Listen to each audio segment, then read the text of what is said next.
Hello and welcome to another amazing night of One Youth Live. We are here and we are ready to have some fun and share some really great, unbelievable stories in this unbelievable story hour. It's going to be super great. I'm glad to see people.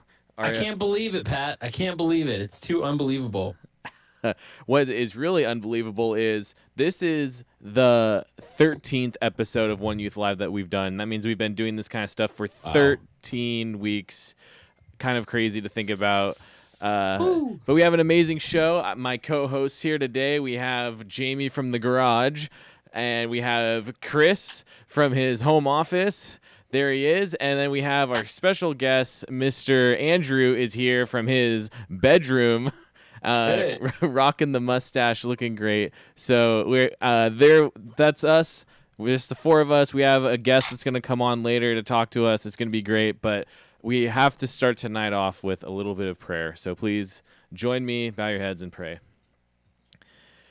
Gracious God, Heavenly Father, thank you for today. Lord, thank you for this beautiful day, for the warmth, the heat, the beautiful skies, and all of your nature, all of your creations, Lord. We thank you for everything that you have made.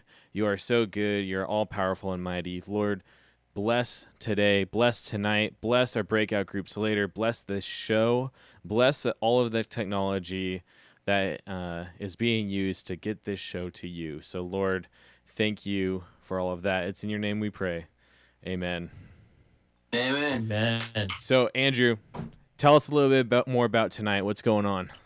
All right. So tonight we are having Unbelievable Story Hour. We're going to take some time to share stories that have happened to us that are unbelievable. We'll hear from us and some guests.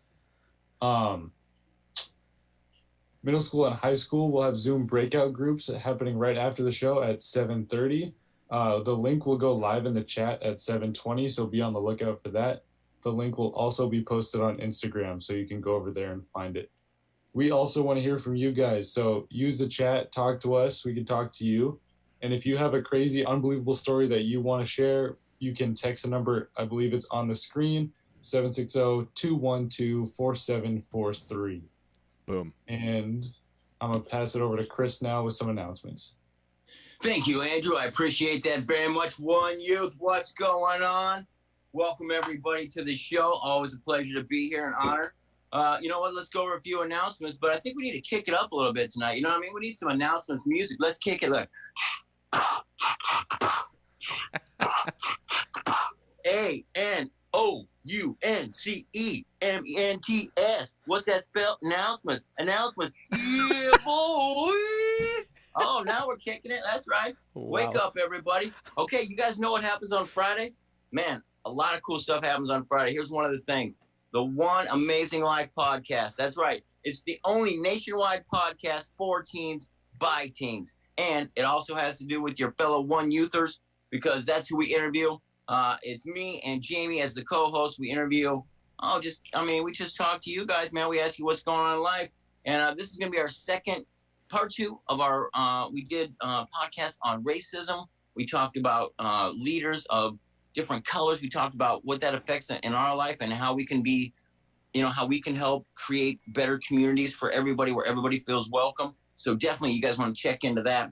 Also, who doesn't want to be on the podcast? I think everybody wants to be on the podcast. So if you've been thinking to yourself, you know what, I should be on the podcast, then reach out to Patrick or myself or Jamie and let us know, man, because we got a few more episodes definitely where we could use your guys' help. So we'd love to have you on there. It's a lot of fun. And it only takes about 20, 30 minutes of your time. So please join us with that. Also, don't forget, every Wednesday and Sunday, Jamie and Patrick have that awesome Devo, stands for devotional, where they take a scripture reading and then they talk a little bit about it. It's super cool. I've listened to it myself numerous times. So check that out. And all that, that comes on YouTube and or Spotify on both of those things, I believe. And oh man, I almost forgot. Guys, guess what? Don't forget, every Sunday morning from 11 to 11:30, we have our high school Zoom hangout. So it's always great to see you guys. If you can't always make it on Wednesdays, tell everybody to tune in on Sundays, man. Let's get together and find out what each other's doing. Let's support each other the best way we can. And this week there will be no congregational gathering, so don't tune in this week. But because we're doing a congregational gathering, the good news for that is, and I don't want to be a spoiler, but Jamie, I think, has some big news for that. He can share it when he feels it's appropriate, but we're excited for him and this week. And also tonight, last but not least, middle school and high school small breakout groups. Man, join us afterwards, man. We're doing our breakout groups just like we would in person. It's a cool little intimate Zoom meeting where we go and find out just what each other's been up to. So anyway, I can't wait to see you guys on the Zoom hangout later. And with that, I will pass it over to my good friend Jamie for a little bit of Devo time. Hey, Chris, you can't pass over to me for Devo time without giving me some more of that sweet, sweet background music. Oh, are you ready? Can you give me a little intro? Hey, everyone. Hey, what time is It's time for the Devo. It is time for the Devo. That's right. You know, my kids have introduced me to this term called cringe, which is a pretty good term. And they tell me, they're like, you know what, Dad, when you try to be cool, it's just not cool. So I'm gonna not try to be cool tonight. My 8-year-old already knows that. He's like, no, Dad, no, you're not cool. Let it go. Cringe. So cringe. Yeah, he uses that term. The worst possible thing, right? It's the worst. Hey, Chris, one more thing, man. Your shirt. Show us your shirt, man. You got this shirt going. I want to see. There we go. Not today. Not today. It's not happening Not today. see? And newsflash, it ain't happening tomorrow either. But there That's you go. right. What the day so after? today we're talking about unbelievable stories. And I don't know about you guys, but when I have been at camp, especially, there's 2 times I love. One is super late at night when everyone's like kind of getting their second wind. Like normally you should be going to bed late night at camp, but a lot of the times I'm not, I'm kind of like still a little amped, and people are starting to think about sleeping, and it's like probably 2 a.m, and like, you know what? I'm not going to go to bed. Let's just share some stories. And so people start swapping stories about, what's going on, things they've experienced, camp stories. And it's always one of my favorite times. The other time is early in the morning. The counselors will get up kind of before all the kids, and then we'll have counselor coffee. And then the counselors will also start swapping stories. So tonight, that's kind of what we're doing. We're going to be swapping stories with each other. And I get excited about that. The first time I heard that term was of swapping stories is in the movie Shrek. I don't know if you guys remember that. There's a little animal, little talking critter, little talking donkey, and it's kind of funny because in the movie Shrek, the donkey is talking, and that's like supposed to be his only incredible power is he can talk. But that's a biblical thing. And so our Devo tonight comes out of Numbers 22. And maybe some of you have heard this story before. I know Pat likes to share it with you middle schoolers. There's a guy, his name's Balaam. He's got a donkey, and he's going from one place to the other. And the story just goes like this. He's walking from one place to the other, and he's going there, and he shouldn't go there because he's going to prophesy kind of against God's people. And usually when you turn against God's people, that's a bad thing in Scripture. And so he's heading in that direction to do it. God pretty much is like, you can't do this. And so his donkey stops and keeps him from going. Finally, and so he, like a good person who rides a donkey, I don't know what that means. He starts beating the donkey, which is not what you should do, but that's what he does. And finally, the donkey throws him off. And then the crazy thing happens the donkey starts talking. If you don't think this is real, just go to Numbers 22. You can look it up. And the donkey starts talking to him and telling him like, hey man, why are you beating me? That's not cool. You shouldn't be going this direction. This is bad news. The Bible is chock full of these stories that people would maybe consider to be unbelievable. But what's kind of interesting, if you look at the idea of unbelievable or incredible, the word for it that we actually get in when what the New Testament was written, the word actually is the same as the word for faith, but with a word in front of it that kind of negates it or stops it or changes it to the opposite. So something that's unbelievable is kind of like anti-faith. So I would say, a talking donkey, yeah, I'm not going to have faith in that. That's unbelievable, right? Or Patrick shaving his head? Well, I believe in that. That's something that's believable. Now, Chris shaving his head, I would say, yeah, no faith in that. Unbelievable. What's interesting in the Bible, if you look at it, that word's actually used in the end in Acts chapter 26. It talks about how the people don't believe in the resurrection of the dead, that they don't believe that someone could be raised to life. They're like, we don't have faith. We have anti-faith in that. That's unbelievable. And so here's what's cool about the Bible, and here's what's cool about faith. Faith is believing in the unbelievable. And I am so happy about that fact, that faith, and in the Bible tells us, faith is being sure of what we hope for, certain of what we don't see. And a lot of the stories and things in the Bible are things that normal people thinking rationally should not believe in. Should we believe that someone can speak the world into creation? Well, no, that sounds unbelievable. Should we believe that the whole earth could flood, but that animals magically somehow could be saved on a big boat? Like, that seems unbelievable. Should we believe that, if you get into the book of Judges, man, that book is full of unbelievable stuff. Should we believe that even in the book of Exodus, that the walls of water should like hold up and God's people should walk across on dry land? Like, that seems unbelievable. But that's what faith is all about. So if you have faith in God, you have a belief in the unbelievable. So tonight you're going to hear some stories that might sound unbelievable, but we're keeping them true, right? Isn't that kind of what we're doing here? We're telling true stories. These are all real things that happened. And that's not so you have faith in us, but just to have some joy and some fun with each other. So again, I just wanted to throw it out there. If you have a story that people don't believe you, but it really happened, would you text that number that Patrick has put up? Text that number, get a hold of us, and we will be able to try to get you on the show so you can share that with us. And I think at this time, we have a chance to do something that I think is unbelievable or incredible. And that is to right, Pat? No, it's to hear your incredible, unbelievable story. Incredible story. Oh, I get to share my story first? Yep. That's right. This is fun. This is good. Hey, throw that script I made out the window, Jamie. I'm switching it up. Oh, we're shifting gears tonight. Yeah, we are. We are shifting gears. I got all sorts of crazy, unbelievable stories, but I'm going to start with one that's just fun. So several years ago, it was when I was I think I was a senior in high school, maybe a junior in high school. And a friend of ours, there was this big like media event that was happening in town, and there were a bunch of like national media news coverage trucks that all descended on this one area, and they had like a cordoned off section, and you had to be like part of the press to get through. And so someone in our church was like, you know what, let's go like meet some of the media people, and we'll bring them donuts, because everyone likes donuts, right? You know, if you're handing out free donuts, people are going to say yes. If you're handing out free kale, maybe not, but free donuts, people are going to say yes. So we went with like just dozens and dozens of donuts, and literally we walked up to two police officers who were guarding the site, and we said, hey, can we go in there? And they're like, no, press only. And I kid you not, I said, well, I have donuts.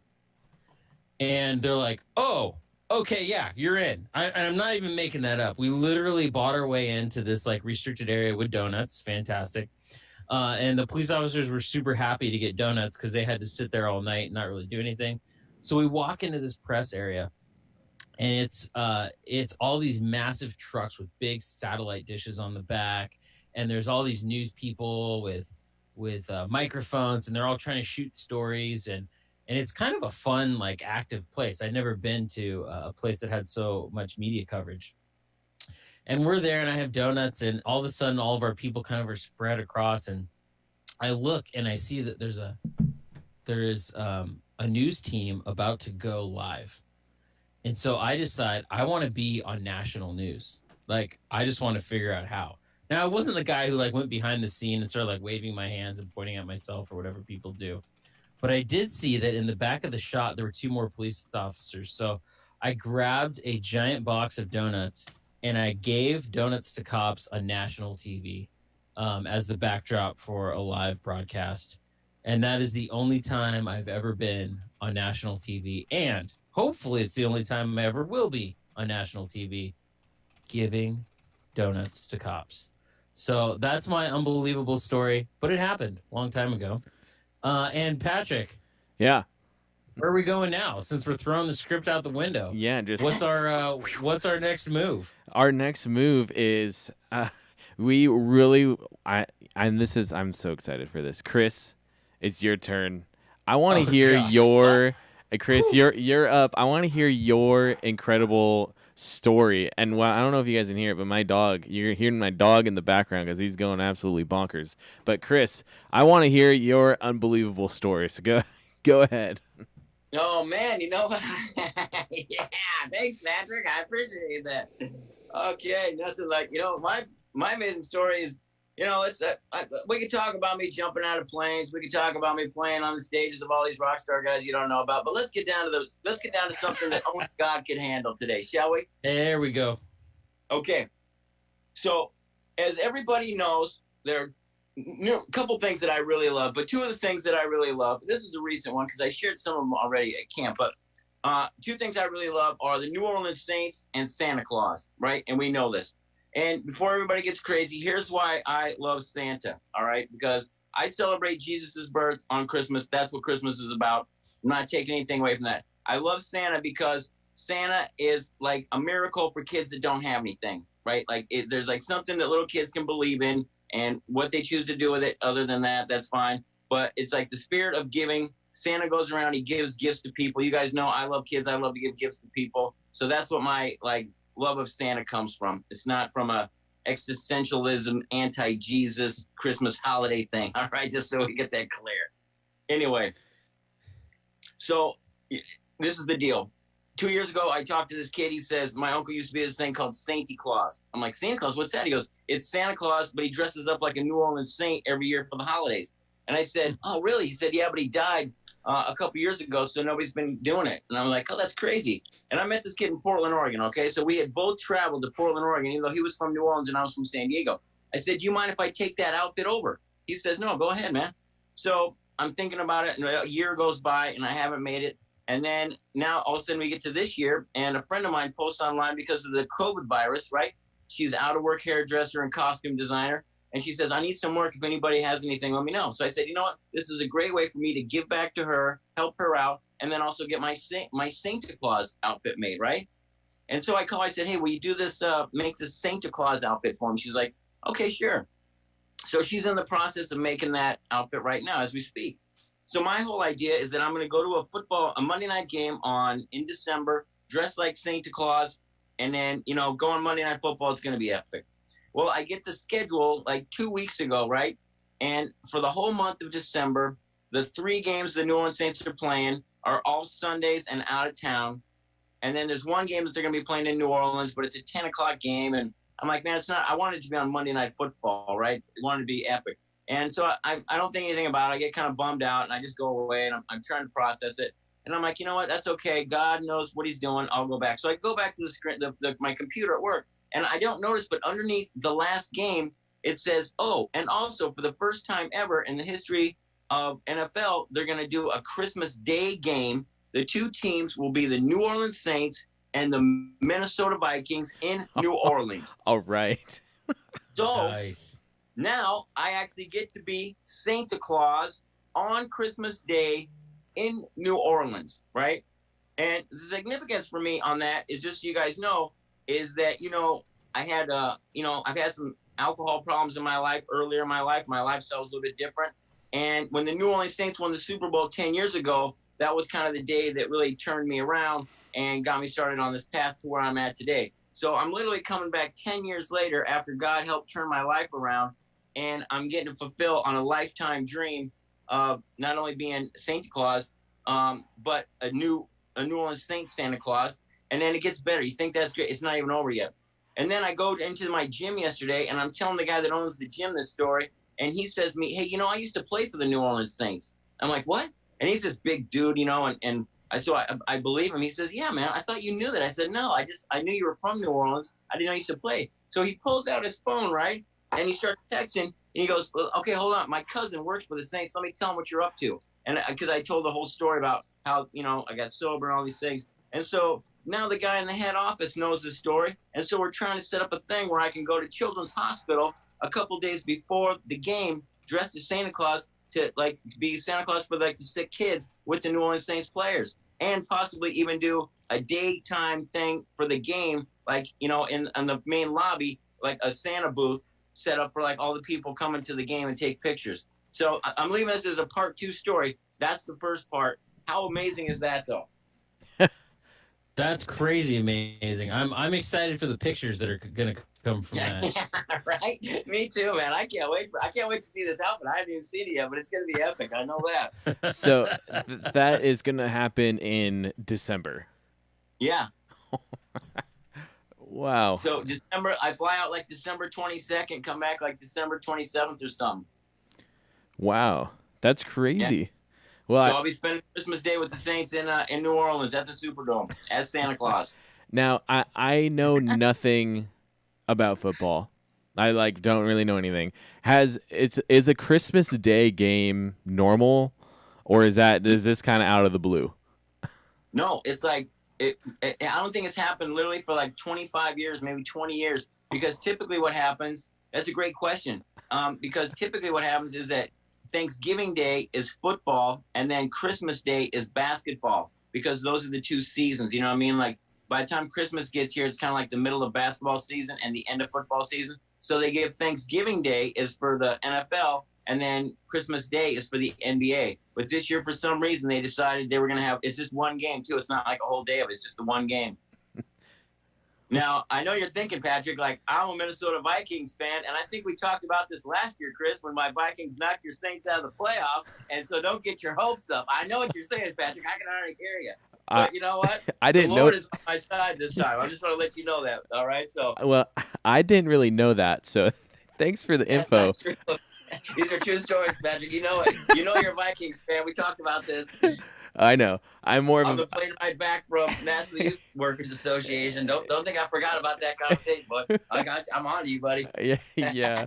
Well, thanks for the story. We're gonna invite one of our guests on here. We have our good friend Eva is joining us, and in just a minute, as it's all loading up. In just a minute, but yeah, you know, I don't know much about sports. But I am kind of a Vikings fan if I happen to know that they're playing. And I have seen the new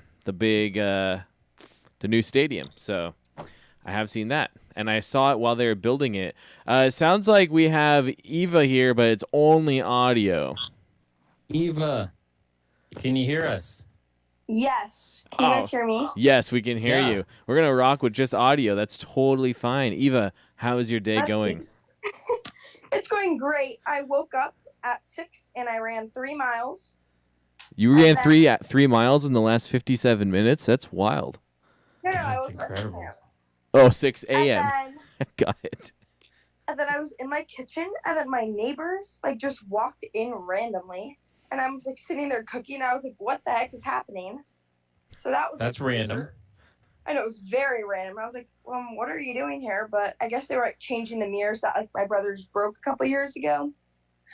And then after that, I went and played with my 7-year-old neighbor, and we rode our bikes and we made bird feeders because I built a birdhouse for my mom 2 weeks ago. And I painted it, and then I wanted to attract birds because no birds are coming to me, and it was making me sad. So I took a bird feeder with almond butter, and I had peanut butter and bird seeds. And then after, I went to my friend's house to see her new puppy. And then we went swimming. And turns out I can do a backflip off a diving board. Turns out. That's great. Uh-huh. And then we did like this contest where it's like one person does a trick. And then like there was a couple of us. And then everyone like has to do it. And I was the winner. I was able to do every single trick perfectly. No, I'm kidding. Fantastic. It was like pig, so it's like if you couldn't do it, you got a letter, and I only got PI. Okay. Oh yeah. And then after swimming, we went down to the beach and yeah. And that's it. That's the end of your day. Oh gosh, no. Eva. I have to help okay. my sister with a bio. I have to help my sister with a bio final in like 10 minutes. Oh, wow. So, I really okay. it starts at 7. And then I'm also going to cook dinner and walk Hank. I have to shower. Hank, is that your brother? No, Hank's my dog. Oh, okay. All right. Just checking. And then I'll put on my PJs and watch some Netflix. And I'm going to go to bed and wake up at 6 a.m. again tomorrow and run. Wow. Hopefully no one will be in your house this time. Hey, you have a gift at telling us about your entire day. What would you give anyone tips out there of like just, hey, how do I narrate my day? Like where do you just start when you wake up and just walk all the way through? You're like a storyteller by nature. So yeah, tell us, how do you do it? Well, I just think about what happened, and then I try to make it, I guess, kind of funny. I throw in a little joke, like what the heck was my neighbor doing to my house today? Like, I have no idea. And then I also get some random things happen to me that are just like, I don't know. It's make good stories. Like give us one. What's one random crazy thing that's happened to you? Does anything come to mind? Well, I mean, there's so many different things. Yes, I'm sure there are. What happened? It's something very random. I don't know. There's like so many things, but like I'm blanking. Like it happens. Random. I remember once you told me that your sister got locked in an elevator for like hours at a time. Is this true?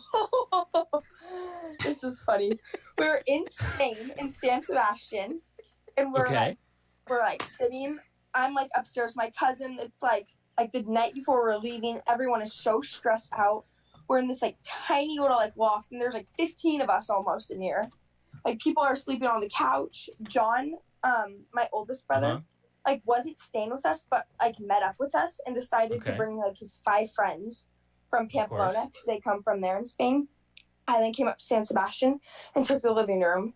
So there's like you can't go out in the living room. That's packed. The master bedroom has 4 people in it. Me and my cousin and like my other siblings are like all in like one room with 2 twin beds. And there's like 2 more rooms. One is a queen bed, and there was 4 people in that room.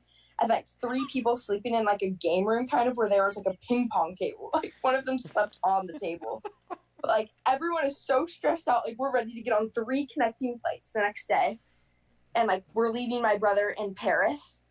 Jake, we're leaving him in Paris to go hang out with John more. Because John, actually, I guess John spent the night before. So we're flying Jake somewhere else.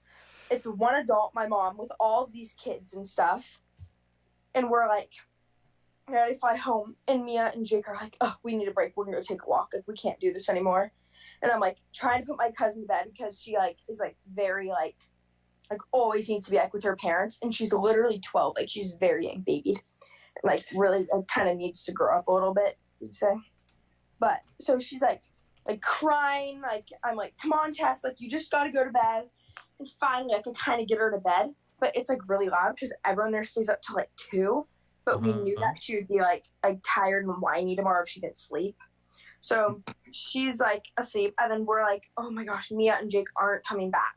So then me and my other cousin, who's a couple months younger than me, are like, okay, let's go out.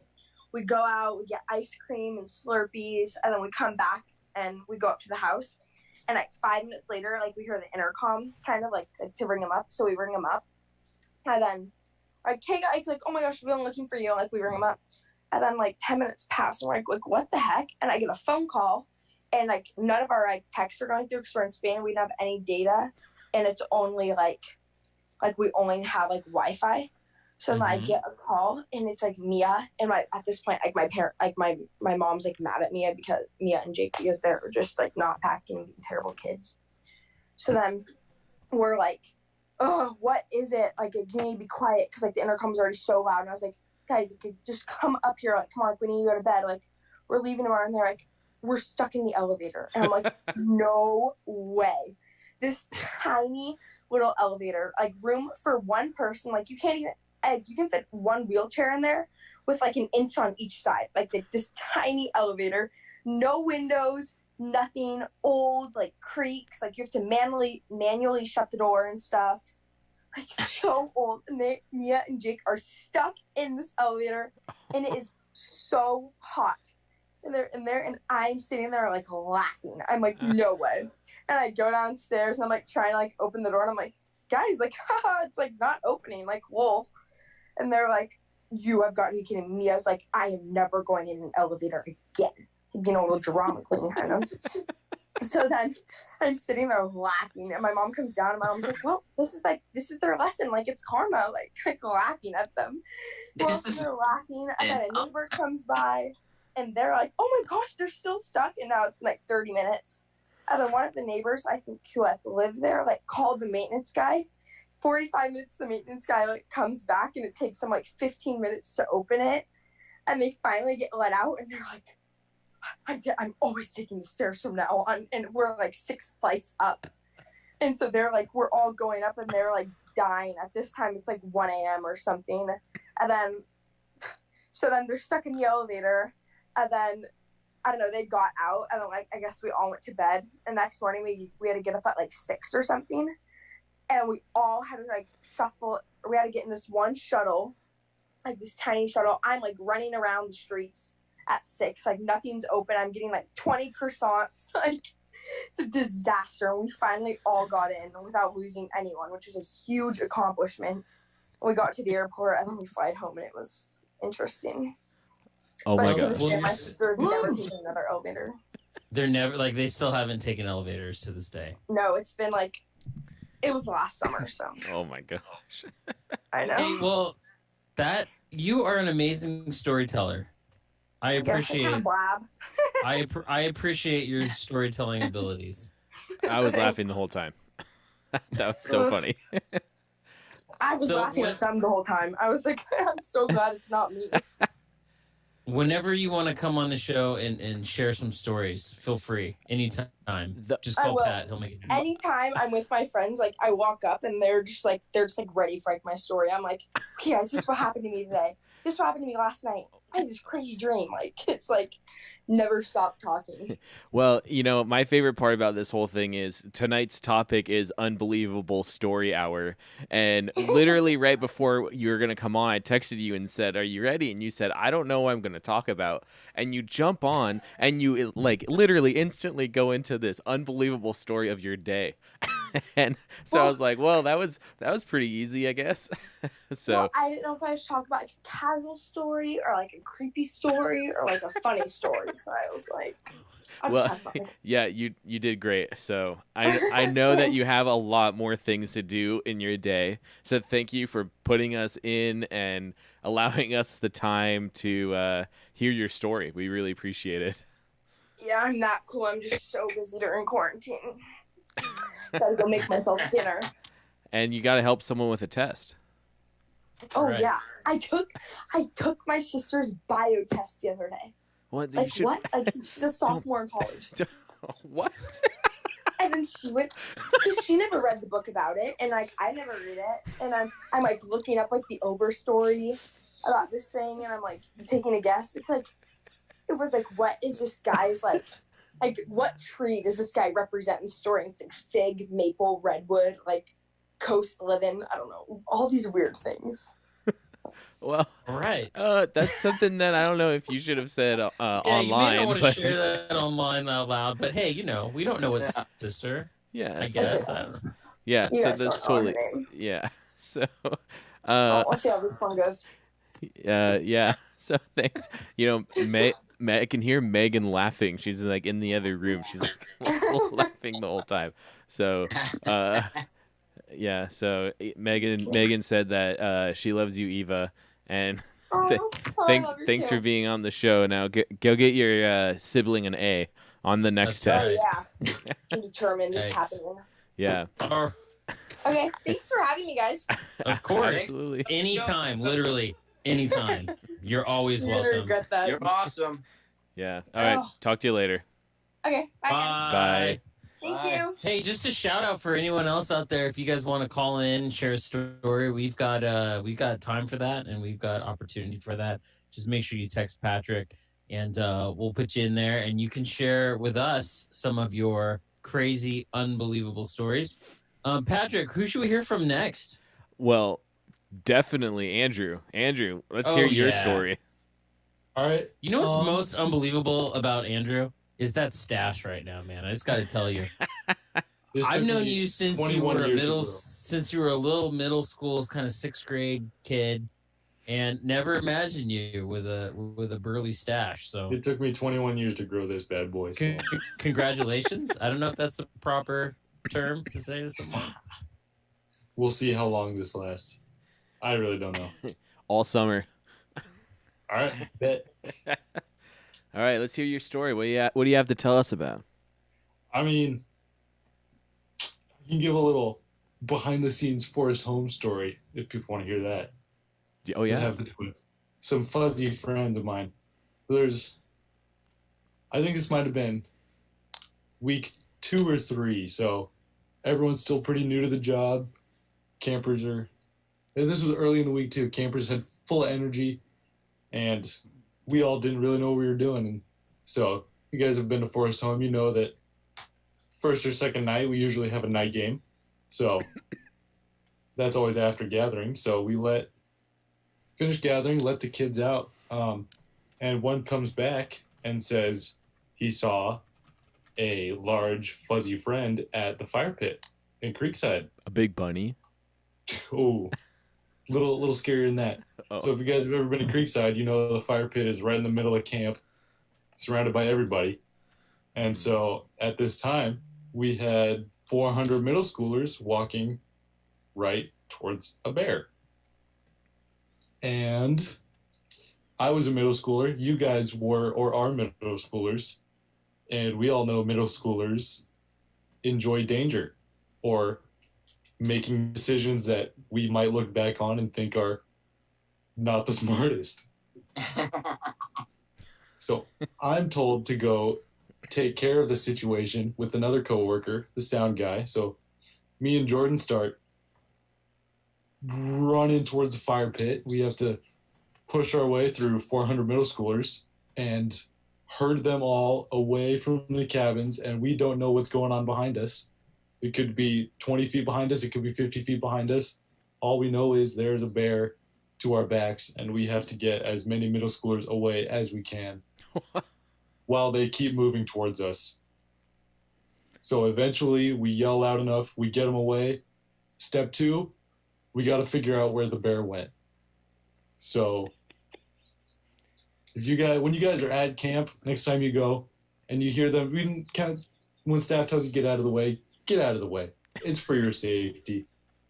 Because we got a lot to deal with at these times. And so we turn around, we grab the flash. Oh, I think I forgot a flashlight too. So we had no flashlights, and we start running towards the trout pond. And if you know Creekside, you know there are no lights past the fire pit. So me and another coworker start running into the black, and all we know is there's a bear. Oh. Somewhere in the trees. So nothing bad really happened. We eventually found him, took care of him, chased him out of camp, and that was it. And then the rest of the night game, we had to watch and make sure he didn't come back because bears love trash. And you campers leave so much trash. Put your trash away. Yeah. Now, Andrew, I have a quick question. So when you found the bear, like, when you say you chased him off, was he not willing to listen to what you asked him to do? I mean, was there a violent confrontation? Like, or you just start chasing him down the road, and like once he got beyond the city limits, you told him don't come back here no more, and then he went back to camp? How did that play out exactly? Pretty much. So the way it works is we have to chase him down out of the camp, and we want to force them down the hill towards the creek, and they're going to move west. So really you got to pick up rocks. If you throw rocks kind of around the bears, you don't want to hit them because that's mean. We don't want to hurt the bears, but we want to scare them. So if you throw a rock and it lands next to them, they're going to move away from that rock. So you got to hit your target or don't hit your target, get them out of there, and then just hope they don't come back, at least for the night. Huh. The more you know. All right. Close your doors, close your windows, don't leave food in your cabin. Yeah. I thought you were going to say you're chasing him down the road, and it turned out to be Patrick. That has also happened. Yeah. But That has staff also is aware happened. when that's happened. Yeah. Normally it's a little more obvious though, because I don't know many bears that run on only 2 feet like a human. Oh, I've seen a couple. I'll tell you that. You know? Middle schoolers don't know that though, so it's fun to scare them that way. Yeah. You kids, watch out. Well, cool, Andrew. Thank you for sharing your story. That was fantastic. I love a good bear story from Forest Home, so that's great. And I was able on the fly to arrange another special guest to come on, but that's going to happen in about 5 minutes because I have to share my unbelievable story first. So here we go. I'm gonna paint a little picture for you. Think about this: Timberlake Road. Okay, so Chris has got it there. Timberlake Road. It's a road that it's not like Justin Timberlake Road, just Timberlake Road. And it's a road that is a gravel road in the middle, smack dab in the middle of Minnesota, out in the middle of nowhere. So I was scrolling through the gram one day and I saw Timberlake Road in the middle of Minnesota. I was like, whoa. And it was claimed to be the most haunted road in Minnesota. And I was like, well, if it's the most haunted road, I got to go drive on it. And so, a few months later, I happened to be in Minnesota. It's late October, and it's kind of late at night. It's cold at that time of the year, at least cold for here. It was in like the mid 40s. And I had my friend who lives in Minneapolis come and join me. His name was Steven.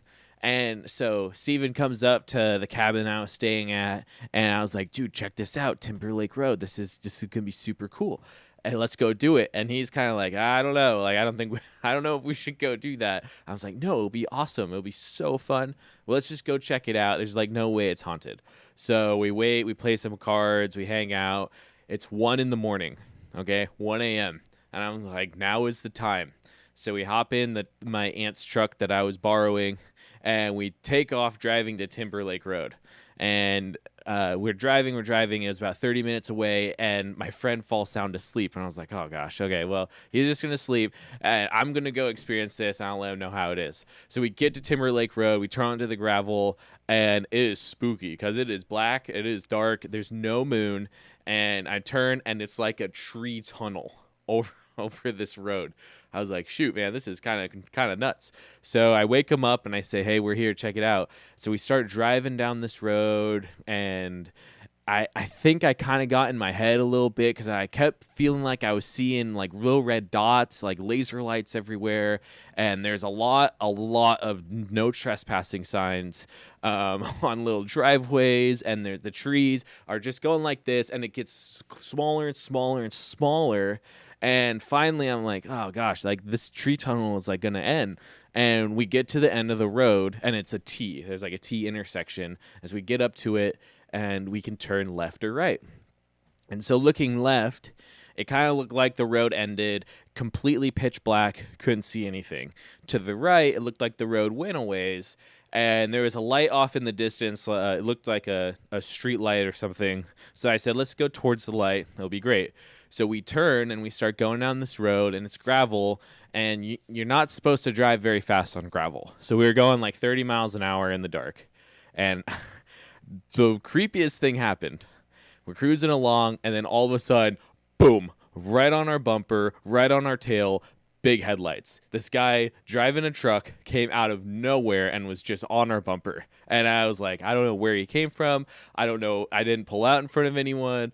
I don't know what's going on. So what we do is we pull into the driveway, and the guy drives past us. And I was like, great, we're good. I back out of the driveway to turn around. I said, let's just go home. Forget about it.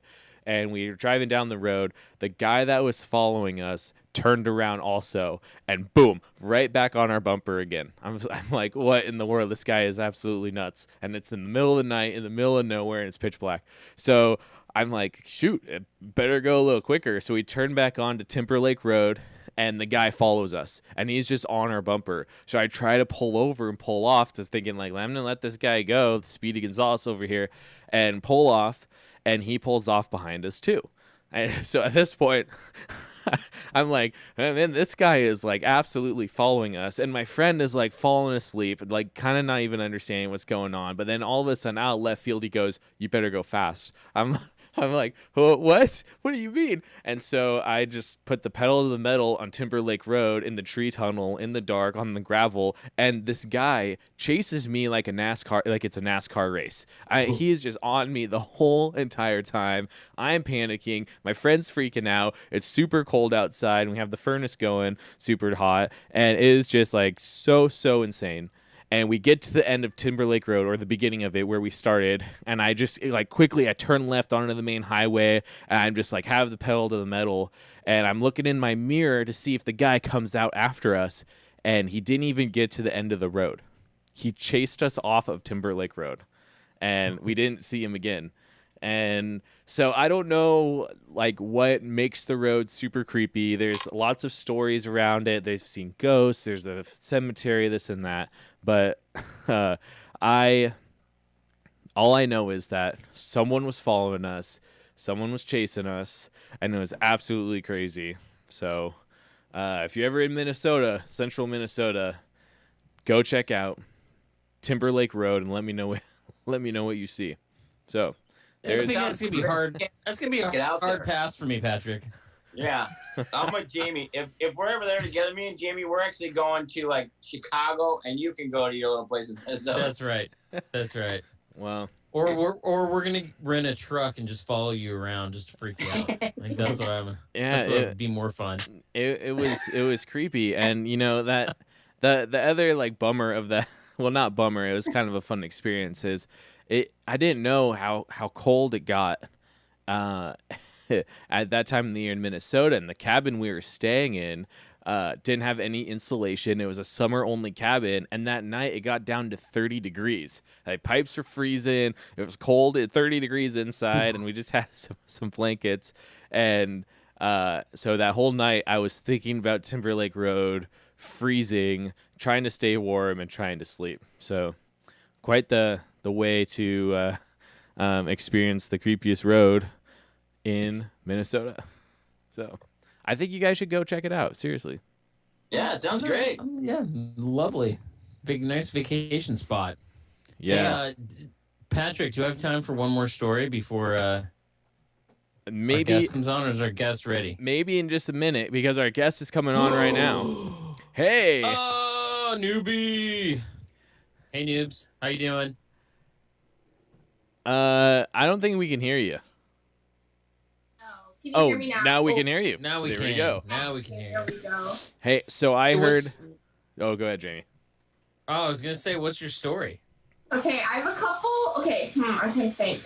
This story involves Andrew Peterson being super unhelpful, so I'm gonna tell it. I don't know. All right. Wow. I'm gonna move the microphone back. I tend to do that. Sneak attack. I believe it.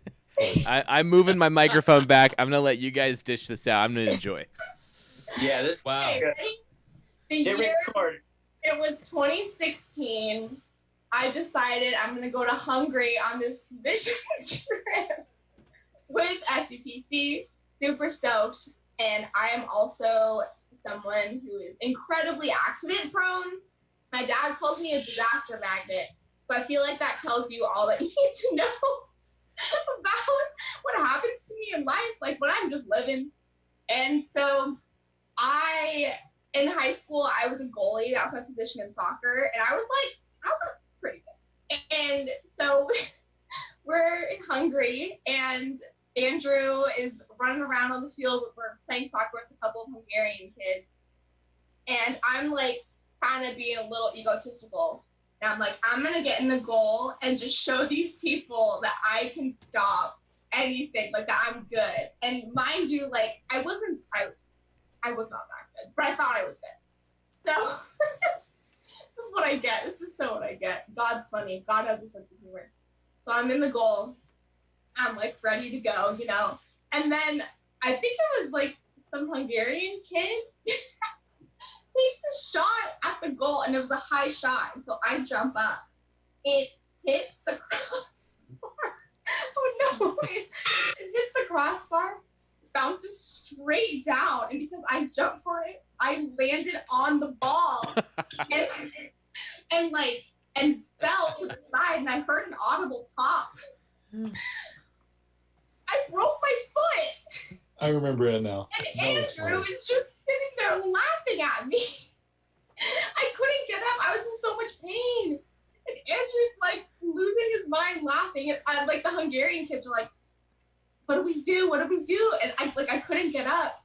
And so basically Carter had to like carry me around like a queen the entire rest of the trip. And the Word of Life, they had a wheelchair. It was like this super ratchet wheelchair from like a 1950s horror movie. And so they stick me in this wheelchair, but it doesn't even really roll all that well. Also, Megan was like a real MVP in this, so shout out to Megan. So it didn't really like roll all that well. And Budapest is not exactly a wheelchair-friendly city. Yeah, it's very bumpy. It's like cobblestone. So I'm in this wheelchair, like trying to just like not fall out of it. And so eventually Megan took one side, Car took the other side. They just picked me up. And like they're taking all the metros, and then finally it got to be too much, and my foot, like, it hurt because it was broken, and I wasn't able to like go to a Hungarian hospital because, I mean, what are they gonna do? So I ended up sitting in one of the hotel rooms for the day, and Megan bought me this cute little like purse, and I still have that purse, Megan. So shout out to you. But no, I'm joking. Andrew was very helpful. I'm sure he helped carry the wheelchair out at least one time. But I know I helped with something, but I do remember that was hilarious. That was so, oh my God. I like heard it. I heard it and I felt it break.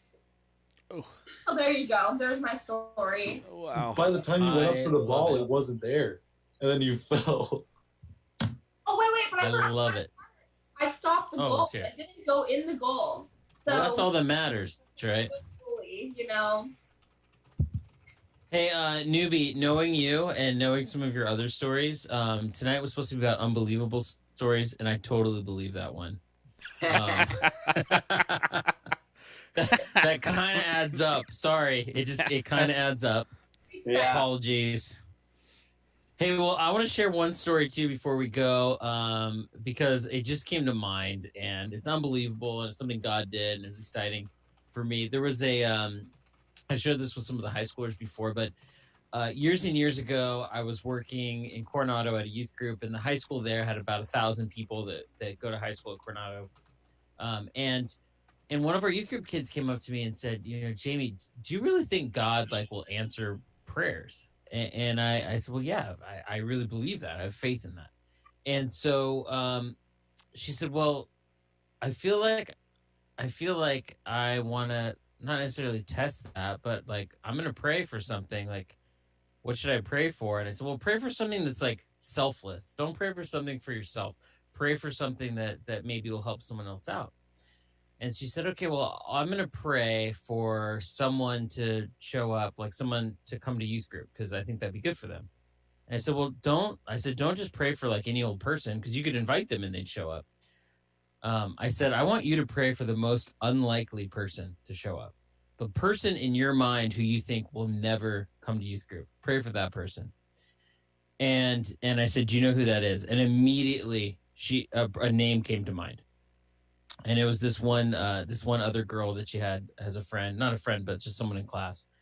And she said that person would never, in a million years, would never go to church. It's anti-God, would not show up, is always doing their own thing. I said, well, at least pray for them. And then maybe slowly God will change your heart. God will change their heart. And then maybe she'll show up. Maybe you'll work up enough steam to invite them to come to youth group. So she says, okay, I'll pray for that. And so the next week, youth group is about to start, and this new person shows up. Well, it's that exact girl just showed up. And I asked her, I said, so did you finally invited her? And she's like, I never invited her. I never even told her about it. I don't even know how she knows that youth group exists. She just showed up out of the blue.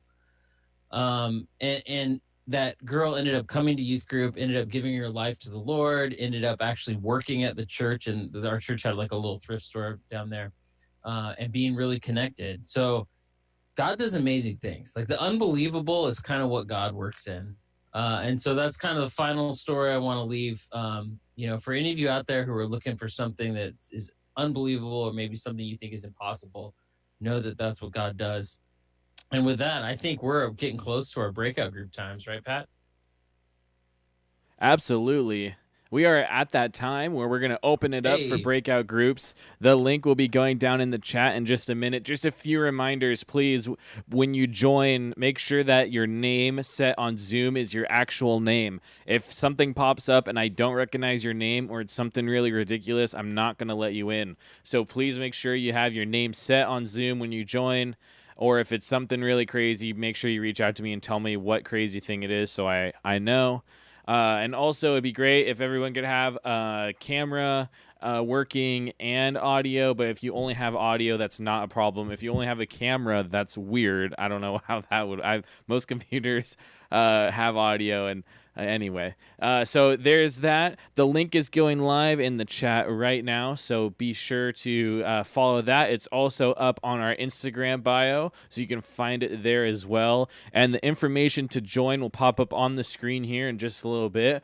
From everyone at Solana Beach Presbyterian Church in the Student Ministries Department and our special guests, the Evas, thank you all for joining us tonight on One Youth Live, and we can't wait to see you over in the Zoom breakout groups. See ya. Bye, guys. Have a good week. Yeah.